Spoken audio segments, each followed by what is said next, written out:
بسم اللہ الرحمن الرحیم۔ پہلے پارے میں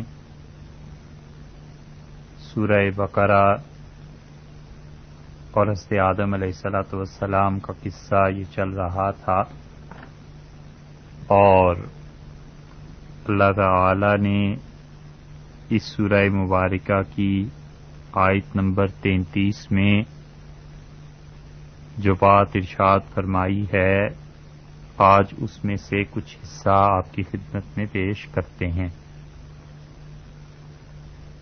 اللہ تعالی کے دو ناموں پر بات چل رہی تھی، اور اس میں ایک چھوٹی سی بات غالباً بیان کرنے میں یہ رہ گئی تھی کہ آخر فرشتوں نے اللہ تعالی کے انہی دو اسماء کا انتخاب کیوں کیا، اور انہوں نے اللہ تعالی کی تعریف اس سے کیوں کی کہ انت العلیم الحکیم، کہ بلا شک و شبہ اللہ اصل جاننے والے اور حکمت والے ہیں۔ یہ بھی ہو سکتا تھا کہ وہ کہتے کہ اللہ آپ ہی سمیع اور بصیر ہیں، اور یہ بھی ہو سکتا تھا کہ وہ کہتے کہ اللہ آپ ہی رحمان اور رحیم ہیں۔ یہاں پر دو نام اللہ تعالی کے علیم اور حکیم اس لیے استعمال کیے کہ بات چل رہی تھی پیچھے سے تعلیم کی، اور اللہ تعالی نے حضرت آدم علیہ السلام کا شرط جو بتلایا وہ یہ فرمایا کہ علم آدم الاسماء کلھا، اللہ تعالی نے سب چیزوں کے نام حضرت آدم علیہ السلام کو تعلیم کیے۔ تو اس مناسبت سے کہ اللہ نے انہیں برتری علم کی وجہ سے دی تھی اور فرشتوں کو ان چیزوں کا علم نہیں تھا، تو جب انہوں نے یہ اقرار بھی کیا اور سمجھ گئے اور خوب سمجھ گئے کہ ہمارے پاس بس اتنا ہی علم ہے جتنا اللہ کسی کو دے دیں، تو اس مناسبت سے اللہ کا پہلا نام استعمال کیا، اور انہوں نے کہا کہ انک انت العلیم، اللہ اصل علم والے تو آپ ہی ہیں۔ یہ علیم پر جو ال کا اضافہ ہوا ہے، اس کے معانی مفسرین نے لکھے ہیں کہ حقیقتاً علم اللہ آپ ہی کے پاس ہے، اور اس کا مطلب یہ ہے کہ باقی جتنی کائنات میں چیزیں علم کے نام سے جانی جاتی ہیں وہ سب کی سب خبریں ہی ہیں، اصل علم اللہ ہی کا ہے۔ اور ظاہر ہے کہ علم اور خبر میں فرق ہے۔ ایک انسان کو فرض کیجئے ہم کہتے ہیں کہ اسے اس بات کا علم ہے کیونکہ اس نے اپنی آنکھوں سے اس چیز کو دیکھا ہے اور اس نے آ کے مجھے بتایا ہے، تو میں جو کہہ رہا ہوں کہ مجھے کسی صاحب علم نے بتایا ہے تو میرے پاس خبر ہے، اور علم اس کے پاس جس نے اپنی آنکھوں سے دیکھا۔ اور اس کے پاس بھی علم کا اگر مزید آپ کھوج لگائیں اور اس کی تحقیق اور نقطہ تلاش کریں تو اصل سلسلہ منتہا اللہ ہی پر جا کر ہوتا ہے۔ تو کائنات میں جتنا بھی علم نام سے کوئی چیز پائی جاتی ہے وہ سب کی سب خبر ہے، اصل علم اللہ ہی کے پاس ہے۔ اور اس پروردگار کا علم جس نے پوری کائنات کو علم دیا، اور اس کے علم میں سے اتنا بھی کم نہ ہوا جتنا چڑیا سمندر سے کرتی ہے، اس کے علم کا کیا ٹھکانہ ہے۔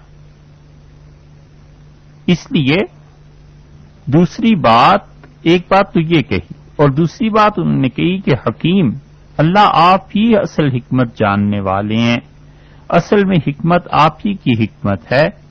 عرب اپنے محاورے میں جب کسی چیز کی اصلاح کرنی ہو، جب کسی چیز کو صحیح رکھنا ہو تو اس اصلاح کرنے کو بھی حکمت کہتے ہیں۔ حکیم کو حکیم اس لیے بھی کہا جاتا ہے کہ جسم میں جو امراض پیدا ہو جاتے ہیں وہ ان کی اصلاح کرتا ہے۔ حکمت الدابہ، عرب محاورہ بولتے ہیں اور کہتے ہیں کہ میں نے گھوڑے یا جانور کے منہ میں نکیل دے دی، لگام ڈال دی۔ تو یہ جو لگام ڈالی جاتی ہے اور ناک میں نکیل ڈالی جاتی ہے، اصل میں اس کو قابو کرنا ہوتا ہے، اور قابو اس لیے کرتے ہیں کہ گھوڑا یا کوئی بھی شرارت کرتا ہے تو اس کی شرارتوں کو ختم کرنے کے لیے۔ تو فرشتوں نے جو پیچھے کہا تھا کہ پروردگار آپ دے رہے ہیں ایسے انسان کو خلافت اور زمین میں اپنا نائب مقرر کر رہے ہیں جو فساد کرے گا اور یہ چیزیں کرے گا، تو یہاں پہنچ کے انہوں نے اپنی اس بات کے متعلق دوسرا لفظ اللہ کے لیے استعمال کیا کہ اللہ آپ ہی حکمتوں سے واقف ہیں، یعنی وہ جو فساد ہم بنی آدم میں دیکھتے ہیں یا ہمارا خیال ہے یا ہم نے پہلے اس سے دیکھا ہے اور ہمارا خیال ہے کہ آئندہ ہو جائے گا، پروردگار اس کی اصلاح بھی آپ ہی جانتے ہیں اور سب چیزوں کا علم آپ ہی کے پاس ہے۔ دونوں طرح سے اپنے قصور اور اپنے کم ہونے کا اعتراف فرشتوں نے کیا۔ اب چلیے اگلی آیت کریمہ پر۔ اللہ تعالی نے فرمایا قالا، کہا، کس نے کہا؟ اللہ تعالی نے کہا یا آدم، اے آدم علیہ الصلوۃ والسلام۔ اللہ تعالی نے سیدنا آدم علیہ الصلوۃ والسلام کا نام لیا اور نام دے کے انہیں کہا جا رہا ہے کہ اے آدم۔ یہ نام لینے میں حضرت آدم علیہ الصلوۃ والسلام کا کیا حکمت تھی یہ بھی کہا جا سکتا تھا، اشارہ بھی ہو سکتا تھا۔ اصل میں یہ خطاب جو حضرت آدم علیہ الصلوۃ والسلام سے کیا گیا ہے باوجود اس کے کہ وہ دور نہیں تھے، انہوں نے اللہ کے اس حکم کو سنا تو یہ آدم علیہ الصلوۃ والسلام کا نام، ان کا شرف ظاہر ہوا ملائے اعلیٰ پر۔ اور ایک بات تو یہ ظاہر ہوئی فرشتوں پر کہ ایسی مقدس چیز، ایسی پاک ہستی اللہ نے پیدا فرمائی ہے اور اتنا عظیم الشان انسان کے نام سے ایک وجود پذیر ہوا ہے کہ اللہ نے اس کا خود نام دیا اور اللہ تعالی نے فرمایا یا آدم، اے آدم۔ تو ملائے اعلیٰ میں فرشتوں کو پتا چلا۔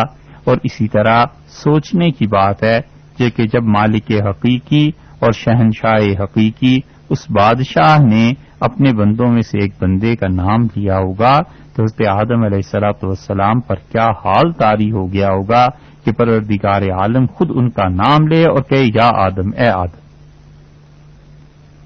اسی لیے ملائے اعلیٰ میں ان کی عزت، ان کی شان یہ بتلانے کے لیے۔ اور اسی طرح اللہ تعالی نے انبیاء علیہ الصلوۃ والسلام کے نام دیے ہیں، قرآن پاک میں بھی متعدد جگہ پہ آیا ہے، تو اللہ تعالی کا نام لے کے پکارنا یہ ان کی عزت کے لیے اور ان کے شرف کے اظہار کے لیے ہے۔ اور ایسے ہی ہے جیسے حدیث میں بھی آیا ہے کہ رسول اللہ صلی اللہ علیہ وسلم کا قیامت میں نام لیا جائے گا۔ ضمیر سے مخاطب نہیں کیا کہ آپ ایسے کیجئے، آپ بتائیے نام، یہ نہیں کہا، بلکہ کہا یا آدم، اے آدم۔ تو یہ جو مخاطب ہے اس کے ساتھ محبت اور لطف کا اظہار ہے، تعلق کا اظہار ہے کہ ان کا نام لیا ہے، ضمیر استعمال نہیں فرمائی۔ اور حدیث میں بھی ایسے آیا ہے، نبی کریم صلی اللہ علیہ وسلم جہاں شفاعت کا قیامت میں ذکر فرماتے ہیں، آپ نے فرمایا، صحیح بخاری کی بڑی طویل روایت ہے کہ لوگ ایک ایک آدمی کے پاس جائیں گے انبیاء علیہ الصلوۃ والسلام کے گروہ میں سے، اور ہر کوئی کہے گا کہ مجھے اپنی جان کی پڑی ہوئی ہے اور چلے جاؤ۔ اور یہاں تک کہ لوگ آئیں گے رسول اللہ صلی اللہ علیہ وسلم کے پاس اور آپ نے فرمایا جب لوگ مجھ سے کہیں گے کہ شفاعت کیجئے تو میں جاؤں گا اور اللہ تعالی کے سامنے سجدے میں گر جاؤں گا، اور مجھے اب تک وہ پتہ نہیں ہے جو اللہ اس دن مجھ پر الہام کرے گا اپنی حمد و ثنا کے جملے، اور میں جب اللہ کی حمد و ثنا اور اللہ کی پاکیزگی اور تعریف بیان کروں گا سجدے میں تو اللہ تعالیٰ فرمائیں گے یا محمد ارفع راسک، محمد صلی اللہ علیہ وسلم سر اٹھائیے سجدے سے، آپ سوال کیجئے ہم آپ کو دیں گے، اور آپ شفاعت کیجئے ہم آپ کی شفاعت کو قبول کریں گے۔ یہ جو اس دن کا کہنا ہے نا، پوری کائنات اور پوری مخلوق کے سامنے جب لوگ شدید پریشانی اور رنج اور غم میں گھرے ہوئے ہوں گے اور قیامت کے شدائد اور مصائب کو اور تکالیف کو دیکھ رہے ہوں گے، اس وقت پوری دنیا کے اولین اور آخرین سب انسانوں کے سامنے اچانک ایک آواز کا آنا اور یہ کہنا کہ یا محمد، اے محمد صلی اللہ علیہ وسلم آپ سر اٹھائیے، یہ ان کے ساتھ اللہ کی محبت، ان کے شرف اور ان کی عظمت کی دلیل۔ وہ آواز جو ہوگی وہ کیسی ہوگی بس اللہ ہی جانتا ہے، ظاہر ہے کہ ہم انسانوں جیسی نہیں، وہ اللہ ہی جانتا ہے کیا ہوگا۔ ایسے معاملات میں زبان کھولنا ادب کے بھی منافی ہے. اس لیے اتنی بات ہے جو حدیث میں آ گئی کہ رسول اللہ صلی اللہ علیہ وسلم نے فرمایا اللہ تعالیٰ کہیں گے کہ محمد صلی اللہ علیہ وسلم ارفع راسک، سر اٹھائی، آپ مانگیے آپ کو دیں گے، اور آپ شفاعت کیجئے آپ کی شفاعت قبول کی جائے گی. اور پھر رسول اللہ صلی اللہ علیہ وسلم شفاعت کرنا شروع کریں گے. یہ ہے حکمت یہاں پر کہ اللہ تعالی نے فرمایا یا آدم، اے آدم علیہ الصلوۃ والسلام، انبئہم، بتلائیے انہیں فرشتوں کو، بے اسمائہم، ان چیزوں کے نام. اب دیکھیے اللہ تعالی نے فرق کتنا کر دیا ہے. وہاں پر فرشتوں سے کہا تھا کہ انبئونی، مجھے بتاؤ، اور اس سے آدم علیہ الصلوۃ والسلام کو یہ نہیں کہا کہ مجھے بتاؤ ان چیزوں کے نام، کہا ہے فرشتوں کو بتاؤ. اسی لیے اہل تفسیر لکھتے ہیں کہ فرشتوں سے یہ کہا کہ مجھے بتاؤ، کیونکہ اللہ تعالیٰ کو بھی علم تھا کہ وہ نہیں جانتے، اور حضرت آدم علیہ الصلوۃ والسلام کا علم اتنا ظاہر و باہر تھا، اتنا زیادہ واضح تھا کہ اللہ تعالیٰ نے فرمایا کہ انہیں بتاؤ. یعنی ہمیں خوب علم ہے کہ آدم علیہ الصلوۃ والسلام تم تو جانتے ہی ہو جو علوم ہم نے تمہیں دیے ہیں، انبئہم، انہیں بتائیے. تو اس لیے یہ جو اللہ تعالی نے فرق کیا ہے دونوں میں کہ مجھے بتاؤ، فرشتوں سے کہا اور ان کو کہا کہ انہیں بتاؤ، تو یہ دونوں کا فرق ظاہر کرتا ہے کہ سیدنا آدم علیہ الصلوۃ والسلام کو اللہ تعالی نے کیا کیا تھا، علم سے نوازا تھا، اور علم کی وجہ سے ان کی افضلیت ہے. اور یہ جو انباء کا لفظ ہے نا کہ انبئہم، کہ انہیں بتاؤ اور انہیں خبر دو اس چیز کی، اس سے معلوم ہوتا ہے کہ جس چیز کی خبر دی جانی تھی یا دی گئی ہے بہت بڑی چیزوں میں سے ہوگی. اسی لیے تو اللہ تعالی نے فرمایا کہ انہیں بتاؤ کہ وہ کیا چیزیں. اور اسی سے اہل تفسیر اس طرف گئے کہ حضرت آدم علیہ الصلوۃ والسلام کی اصل فضیلت وہ علم سے ہے، اور اللہ تعالی کو اشیاء کا علم ان کے واقع ہونے سے پہلے بھی ہوتا ہے. مفسرین نے اس موقع پر تفسیر میں بحث کی ہے. اس ساری بحث کا خلاصہ یہ ہے کہ بعض گمراہ لوگوں کا خیال یہ بھی تھا جو اپنے آپ کو مسلمان کہتے تھے، اور جو مسلمان نہیں کہتے اپنے آپ کو، وہ تو اب بھی کئی ایک فرقے ایسے ہیں جن گمراہوں کا اب بھی خیال ہے، اور جو ان کے بڑے مر گئے ان کا بھی یہ خیال تھا کہ اللہ تعالی کو چیزوں کا پیشگی علم نہیں ہوتا.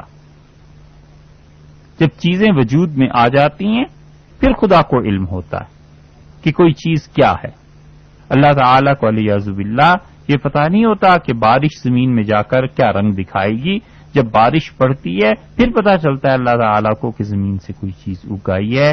والعیاذ باللہ اس قسم کے کفریہ جملے یہ بہت سے لوگوں نے لکھے ہیں، پرانے فلاسفہ میں سے بھی، اور بعض اپنے آپ کو مسلمان کہنے والے بھی اس بات کے قائل ہو گئے تھے. اس لیے مفسرین کو اس موقع پہ خاص طور پہ تردید کرنی پڑی، اور انہوں نے کہا کہ آیت اس بات کی دلیل ہے کہ اللہ تعالیٰ کو اشیاء کا علم ان کے وقوع سے بھی پہلے ہوتا ہے. امام رازی رحمۃ اللہ علیہ نے تفسیر کبیر میں بھی یہ چیزیں لکھی. اور دوسری بات جو اس سے پتہ چلتی ہے کہ حضرت آدم علیہ الصلوۃ والسلام کو حکم ہوا کہ بتائیے آپ فرشتوں کو ان چیزوں کے نام، تو ان کا مجھے بتائیے، بلکہ فرمایا انہیں بتائیے. خدا کو اعتماد ہوا، اور اللہ تعالیٰ جانتے تھے کہ حضرت آدم علیہ الصلوۃ والسلام اس قول میں پورے اتریں گے، تو اس سے علم کی فضیلت ثابت. اور مفسرین نے اس پہ لکھے ہیں دو باتیں. ایک بات تو انہوں نے یہ لکھی ہے کہ وہ کہتے ہیں علم کی فضیلت عبادت پر ثابت ہوئی، کہ علم جو ہے وہ عبادت سے افضل ہے. علم عبادت سے افضل ہے، اور وجہ اس کی یہ انہوں نے لکھی ہے کہ ملائکہ عبادت میں اتنے بڑھے ہوئے ہیں کہ معصوم ہیں، اور علم میں انسان سے کم ہے. اس لیے خلافت کا مرتبہ اللہ تعالی نے انسان کو عنایت فرمایا، اور ملائکہ نے بھی تسلیم کیا کہ علم حضرت آدم علیہ الصلوۃ والسلام ہی کے پاس ہے. ہونا بھی یوں ہی تھا، کیونکہ عبادت جو ہے وہ مخلوق کی صفات میں سے ہے.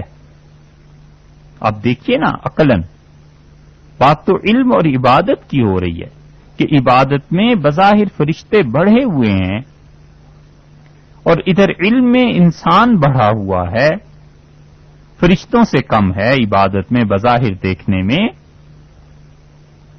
تو علم اور عبادت کا جب مقابلہ ہوا تو عبادت میں فرشتے بڑھ گئے بظاہر کا لفظ کسی خاص حکمت سے استعمال کر رہے ہیں، اس کی بھی ایک وجہ ہے.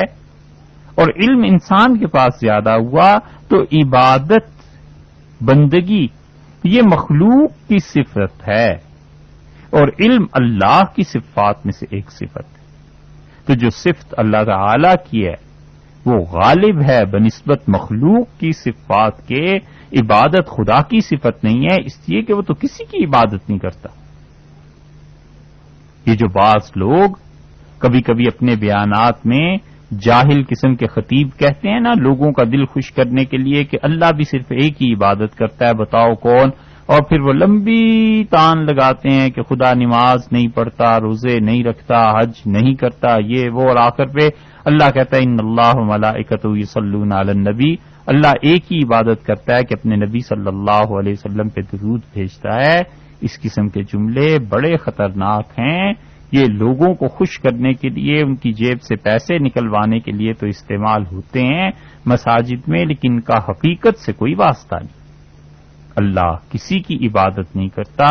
اللہ کی ایک متعلق یہ تصور کرنا، یہ خیال کرنا کہ وہ عبادت کرتا ہے، یہ گمراہی کا تصور اور خیال ہے، اور زبان سے اس کا اقرار کفر ہے. اس لیے کہ عبادت انسانوں کا خاصہ ہے، اللہ کی صفت علم کی ہے.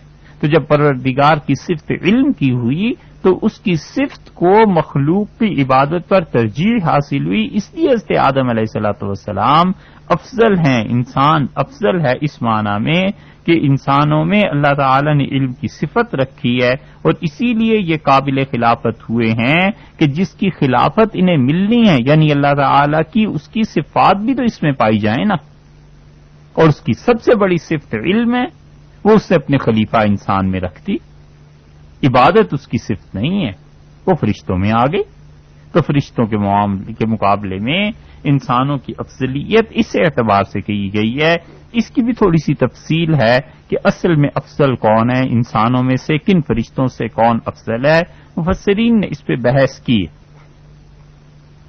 دیکھیے جہاں تک علم کا تعلق ہے کہ اس سے فضیلت بنتی ہے، علم بڑی چیز ہے، اللہ تعالی نے اس میں بہت کچھ رکھا ہے.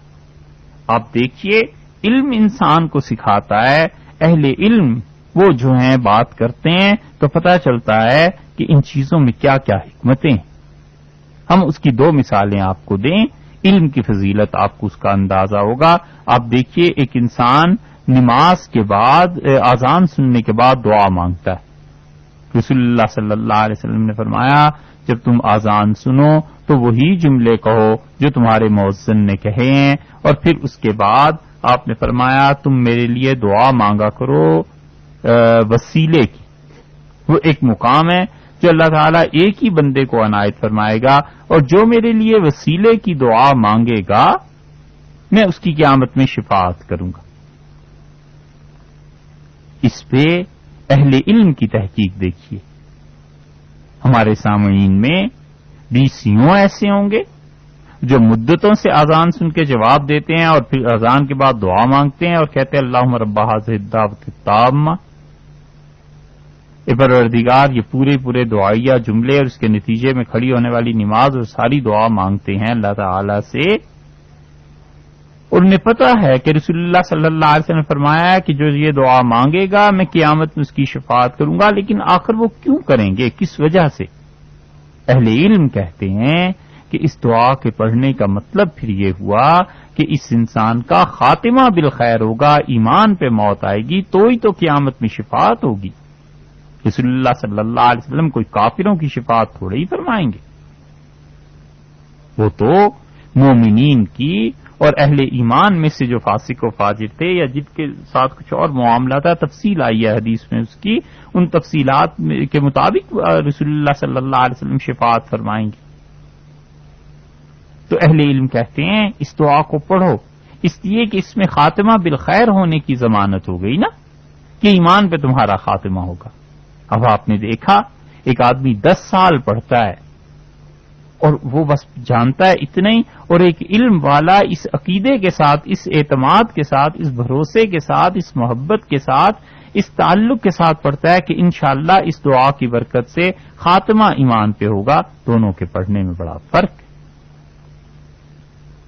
دوسری مثال آپ کو اس کی دیں کہ علم کی کتنی فضیلت ہے، علم میں کیا چیز ہے جو اللہ تعالی نے انسانوں کو بڑا مرتبہ عطا فرمایا ہے۔ رسول اللہ صلی اللہ علیہ وسلم نے فرمایا حضرت آدم علیہ الصلوۃ والسلام کے بیٹوں کے اعمال اور ان کے اقوال کو تولا جائے گا، گنا نہیں جائے گا۔ امام بخاری رحمۃ اللہ علیہ صحیح بخاری کے آخر پر یہ ابواب جو انہوں نے نقل کیے ہیں وہاں لائے ہیں کہ حضرت آدم علیہ الصلوۃ والسلام کی اولاد یعنی انسانوں کے اعمال کو تولا جائے گا، گنا نہیں جائے گا۔